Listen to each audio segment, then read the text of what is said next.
Դուք դիտում եք առաջին լրատվականի հիմնական թողարկումը, բարի երեկո, առաջարկում եմ նախ մի քանի տողով ծանոթանալ մեր լրազամբյուղին։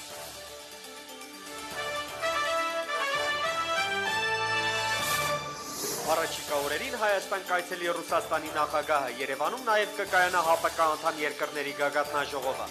Մշակվում է սահմանային անվտանգության ռազմավարություն, անվտանգության խորհրդի քարտուղարը պլանային այցելություններ է կատարում մեր երկրի սահմաններ։ Պետեկամուտների կոմիտեի հավաքագրումները գերակատարվել են նախատեսվածից ավելի քան 34 միլիարդ դրամով։ Երիտասարդական մետրոկայանի նոր մուտք օպերայի շրջակայքից ձեռնարկն ընդգրկված է Ասիական զարգացման բանկի աջակցության ծրագրում։ Մաքսավոր շներ, որոնցից յուրաքանչյուրը տարեկան 10 կիլոգրամից ավելի մահաբեր թմրանյութ է հայտնաբերում։ Նրանցից 4-ը բերվել են Հայաստան, որտեղ բացվել է տարածաշրջանի միակ կինոլոգիական կենտրոնը։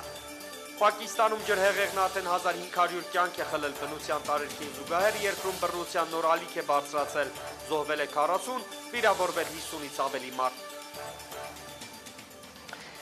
Արձակուրդային համարվող օգոստոսը հագեցած կլինի ծանրակշիռ քաղաքական իրադարձություններով։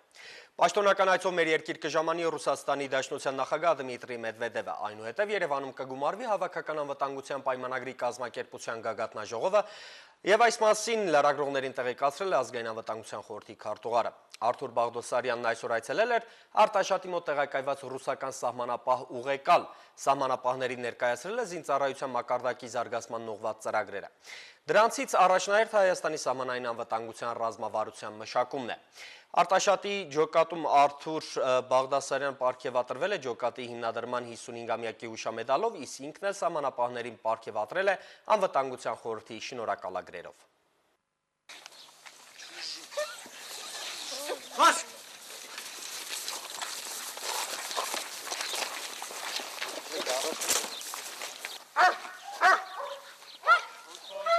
Հայաստանի անվտանգության խորհրդի քարտուղարին մեր երկրում Ռուսաստանի սահմանապահ զորքերի Արտաշատի սահմանապահ ուղեկալում ցուցադրում են, թե ինչպես են մարզվում շները հնարավոր սահմանախախտներին վնասազերծելու համար։ Արթուր Բաղդասարյանը պլանային այցելություններ է կատարում մեր երկրի սահմաններ։ Անվտանգության խորհուրդը մշակում է Հայաստանի սահմանային անվտանգության ռազմավարություն, որն առաջին հերթին ենթադրում է սահմանային անցակետերի արդիականացում։ Ռուսաստանի Դաշնության սահմանապահ զորքերը մեր սահմանի պահպանության մասնակից են եւ այդ ռազմավարության մշակումը անհնար կլիներ առանց այցերի եւ հանդիպումների, նշում է Արթուր Բաղդասարյանը։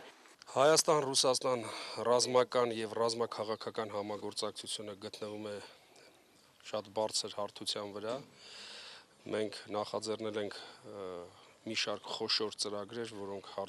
արդյունավետորեն իրականացվում են։ Ստեղծվեն ռազմաարդյունաբերական համատեղ ձեռնարկություններ, շուտով Երևանում տեղի կունենա ՀԱՊ կազմակերպության անդամ երկրների գագաթնաժողովը։ Очень большое значение охране границы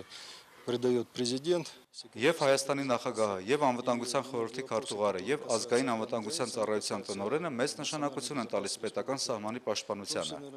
Գաղտնիք չէ, որ մշակվում է սահմանապահ անվտանգության ռազմավարություն, որը կնախանշի այն բոլոր ռազմավարական հարցերը, որոնք ծառացած են սահմանապահ ծառայության առջև։ Հայաստանում Ռուսաստանի սահմանապահ վարչության ղեկավարը նշում է, որ ընդհանուր առմամբ պետական սահմանում իրադրությունը կայուն է եւ մտահոգության տեղի չի տալիս։ Սահմանապահները իրենց առջև դրված բոլոր խնդիրներն իրականացնում են ամբողջ ծավալով։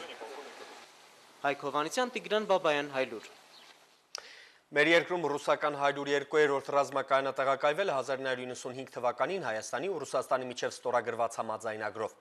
Արթուր Բաղդասարյանն այսօր պաշտոնապես հաստատել է, որ երկու երկրները մտադիր են ստորագրել արձանագրություն, ըստ որի կերկարացվի ռազմահենակայանի ժամկետներն ու գործառույթները։ Այս մասին հավելյալ մանրամասներ կներկայացնենք վաղը Հայլուր հարցազրույցում։ Կոսովոն եւ Ղարաբաղն իրավաբանորեն նման անկախություններ ունեն, քաղաքականապես տարբեր այս տեսակետին է քաղաքագետ Ալեքսանդր Իսկանդարյանը։ Կոսովոն Սերբիայի կազմում ուներ ինքնավար մարզի կարգավիճակ, Ղարաբաղը խորհրդային Ադրբեջանի։ Հաագայի միջազգային դատարանի վճիռն ըստ նրա չճանաչեց Կոսովոյի անկախությունը, այլ համարեց, որ միջազգային իրավունքը ազգային սուբյեկտին չի արգելում անկախություն հռչակել։ Անկախությունը դատարանները չեն հռչակում, այն նվաճում են, ասել է Ալեքսանդր Իսկանդարյանը։ Բոլոր դեպքերում ըստ քաղաքագետի Հաագայի վճիռը անհանգստացրել է Ադրբեջանին, քանի որ նրանք Ղարաբաղյան կոնֆլիկտի լուծման հեռանկարներ չեն տեսնում։ Կարծում եմ, որ վաղ թե ուշ պետք է հրաժարվեն այդ երկրի նկատմամբ հավակնություններից։ Ադրբեջանն ընդհանրապես վախեցած է, նա գտնվում է պերմանենտ անբավարարվածության մեջ, ասել է Իսկանդարյանը։ Կոսովոյի դեպքում քաղաքագետը համոզված է, որ աշխարհի խոշոր երկրները ամեն ինչ հենց սկզբից որոշել էին հօգուտ ալբանական այդ փոքրիկ երկրամասի։ Карабахцы свое государство построили сами. И свою войну выиграли сами. Իրենց պետությունը Ղարաբաղցիները կառուցել են իրենք եւ պատերազմն էլ հաղթել են ինքնուրույն, իհարկե եղել է կամավորականների օգնությունը, բայց դա մեծ երկրների աջակցությամբ չի եղել։ Բաքուն ոչ ոք չի ռմբակոծել, ինչպես ռմբակոծել են Բելգրադը։ Կոսովոյի պետությունը կառուցում են արտաքին ուժերը, մասնավորապես Ամերիկայի Միացյալ Նահանգները։ Պետական եկամուտների կոմիտեի այս տարվա առաջին 7 ամիսների հավաքագրումները գերակատարվել են եւ հարկային եւ մաքսային մասով։ Պետբյուջեի մուտքագրվել ավելի քան 338 միլիարդ 300 միլիոն դրամ կամ ծրագրված ցուցանիշը գերակատարվել է ավելի քան 34 միլիարդ 700 միլիոն դրամով։ Ըստ կոմիտեի տեղեկատվության եւ հասարակայնության հետ կապերի բաժնի հաղորդագրության 2009-ի նույն ժամանակահատվածի համեմատ այս տարվա հունվար-հուլիս ամիսներին հավաքագրվել է ավելի քան 60 միլիարդ 200 միլիոն դրամով ավելի, իսկ 2008 թվականի առաջին 7 ամիսների համեմատ մոտ 3 միլիարդ դրամով ավելի գումար։ Սոցիալական ապահովագրական վճարների մասով ևս արձանագրվել է գերակատարում, ինչպես 2008-ի եւ 2009-ի հունվար-հուլիսի, այնպես էլ այս տարվա 7 ամսվա ծրագրային ցուցանիշների նկատմամբ։ Հայաստանի ստանդարտների ազգային ինստիտուտի 2011-12 թվականներին կընդգրկվի ստանդարտների միջազգային կազմակերպության ISO-ի խորհրդում։ Ստանդարտացման ինստիտուտի տնօրեն Ենոք Ազարյանի խոսքով երկարատև ու հետևողական աշխատանքի արդյունքում Հայաստանի վարկանիշն այդ ասպարեզում կտրուկ կբարձրանա։ Այն մասնագետները կմասնակցեն ISO 35 տեխնիկական հանձնաժողովների աշխատանքներին, կուսումնասիրեն ISO-ում ընդգրկված երկրների միասնական մեթոդաբանությունը, որի միջոցով կազմակերպությունում ընդգրկված 162 երկրները միմյանց հետ սերտորեն համագործակցում են։ Այդ ներդաշնակացումը կտա մեզ այն հնարավորությունը, որ մենք կարող ենք փոխելով մեր վերաբերմունքը ստանդարտների միջոցով փոխենք մեր կյանքը։ Հաճելի անակնկալ տրանսպորտային միջոցներից մետրոն նախընտրողների համար։ Մայրաքաղաքի մետրոպոլիտենի երիտասարդական կայարանը կունենա նոր երկրորդ մուտքը Սայաթ-Նովա Աբովյան խաչմերուկում։ Ըստ պատասխանատուների սա բավականին ծախսատար ծրագիր է, սակայն իրեն կարդարացնի, քանի որ մուտքը կկառուցվի Սպենդիարյանի անվան օպերայի եւ բալետի ազգային ակադեմիական թատրոնի մոտակայքում, որտեղ մարդկանց հսկայական շարժ կա։ Ձեռնարկն ընդգրկված է Ասիական զարգացման բանկի աջակցության ծրագրում։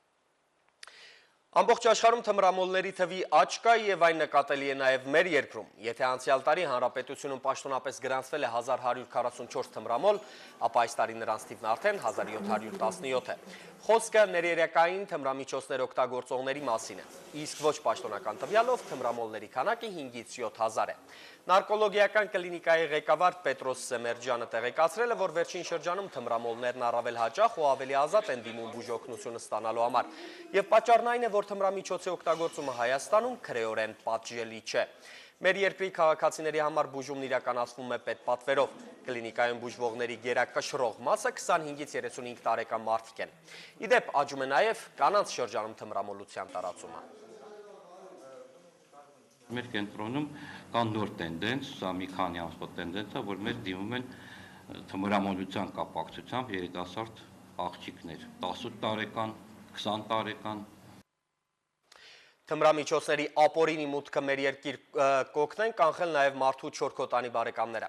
Մաքսայինի խուզարկուշները ժամանել են Հայաստան, մեր մաքսային համակարգը ստեղծում է սեփական կինոլոգիական կենտրոնը։ Իդեպ սա տարածաշրջանում միակն է, 4 շներն ու կինոլոգները վերապատրաստվել են Լեհաստանում եւ վաղվանից կանցնեն գործի։ Շուն մասնագետները հմտացել են միայն թմրանյութերի բացահայտման ոլորտում, առաջիկայում նաեւ պայթուցիկ նյութերի բացահայտման ոլորտում։ Նրանք ունեն վկայական, որը համապատասխանում է ՆԱՏՕ-ի չափանիշներին։ Լարան, Մաքսը, Ջեսին ու Յունգան արտասահմանի ժամանած մասնագետ շներն են։ Մաքսավոր խուզարկուները հատուկ վերապատրաստում են անցել Լեհաստանի ոստիկանությանը պատկանող կինոլոգիայի դպրոցում, որը 50 տարվա պատմություն ունի։ Շները պետք է լինեն մարդան մոտ ու իրավունք չունեն դրանք ոչ մեկին գծել։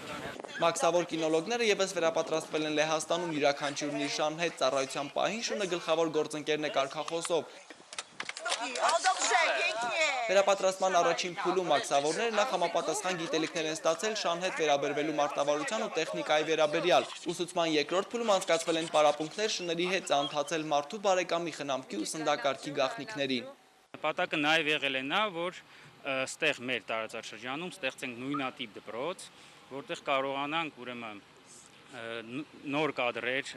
պատրաստենք, նոր կենդանիներ վարժեցնենք։ Կինոլոգիական նորաբաց կենտրոնը տարածաշրջանում առաջինն ու առայժմ միակն է։ Շները մասնագիտացել են հիմնականում թմրանյութ հայտնաբերելու ուղղությամբ։ Նրանց վարժեցումն ընթացել է լավագույն տեխնիկայով զինված մարզասրահներում, եղանակային տարբեր պայմանների համար հարմարեցված տարածքում։ Հետագայում մենք անպայման